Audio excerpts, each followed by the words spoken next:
You've tried before, you've fought before, and maybe you failed. The dream didn't happen, the relationship didn't last, the door slammed shut. And somewhere deep inside, you told yourself, maybe it's just not meant to be.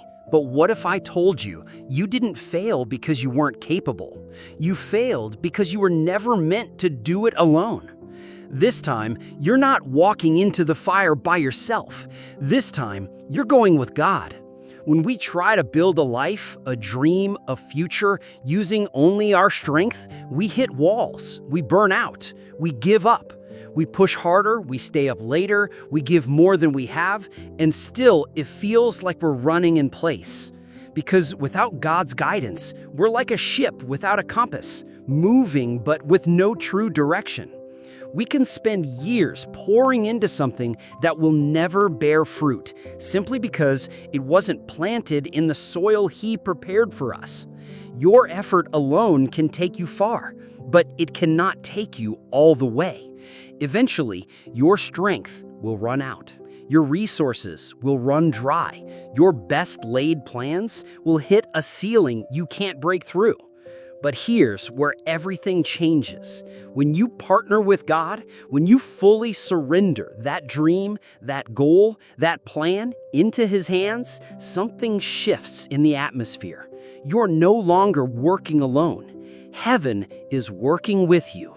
What was once impossible becomes possible. What seemed unreachable suddenly moves within your grasp. The ground that once resisted you starts to open, and the doors that once refused you begin to swing wide.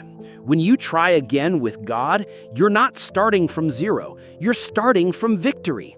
You're not beginning at the starting line, you're beginning on the winning side. Because before you even take the first step, He's already gone ahead of you. He's been working in rooms you've never walked into, speaking your name in conversations you weren't even present for, clearing obstacles you didn't even know were blocking your path, opening doors that have been locked for years. He's softening hearts so that when you arrive, the favor you need will already be there. He's aligning the right people, not just any people, but the ones who will pour into your purpose, not drain it. He's arranging opportunities to show up at exactly the moment they will do the most for your journey. Every connection, every step, every divine encounter, perfectly timed.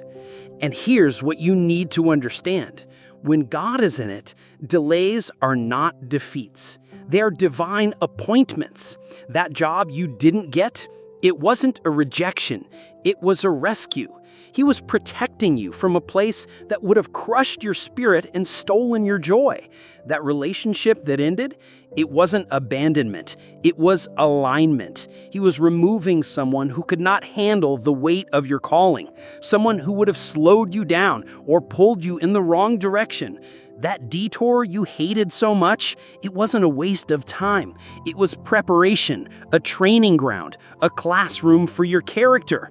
Because God is more interested in preparing you for the blessing than in rushing you into it unready. You see, when God is involved, every closed door speaks. It says, "Not here, because I have something better." Every delay whispers, "Wait, because I'm building something you can't see yet." And every detour declares, "This is the way, even if you don't understand it now." And here's the beauty. With God, you stop fighting for victory and start fighting from victory. You walk into every situation knowing the outcome is already secure. Even if it doesn't look like it in the moment, heaven's verdict has already been written, and it ends with you standing in triumph. You begin to take risks that once terrified you because now you know you're not stepping alone. You're moving with the confidence that no matter the result, you cannot lose when you're aligned with His plan. And when you start to live like that, fear begins to lose its voice. Doubt loses its grip. Anxiety loses its power because the same God who formed the mountains, who spoke the stars into existence, who holds the oceans in place, is the one holding your hand. And when the Creator is with you, how can creation stand against you? This time, you won't crumble under pressure. You'll stand taller. This time, you won't retreat in the face of resistance. You'll push forward. This time, you won't question if you belong. You'll know you were sent because this time, you're backed by heaven itself. Don't let the memory of your past failures steal the hope for your future victories. What happened before does not define what can happen next. Don't let the voice of fear convince you to stay on the sidelines when God is calling you to step forward. Yes, you may have fallen before, but hear me, that fall did not break you. It shaped you. It strengthened you. It prepared you for this very moment. If you're gonna try again with God, because when He's in it, no failure is final. No mountain is too high, and no dream is too big. He is the difference between almost and accomplished, between broken and restored, between defeat and destiny. So lift your head, wipe your tears, square your shoulders, and take that step. Walk into this new chapter knowing that this time it's gonna be different, because this time you're going with God. And if this message touched your heart, if it stirred something deep inside you, I want you to write this in the comments. This time, I'm going with God. Let the world know it. Let heaven hear it. Say it, believe it, and watch Him do what only He can do.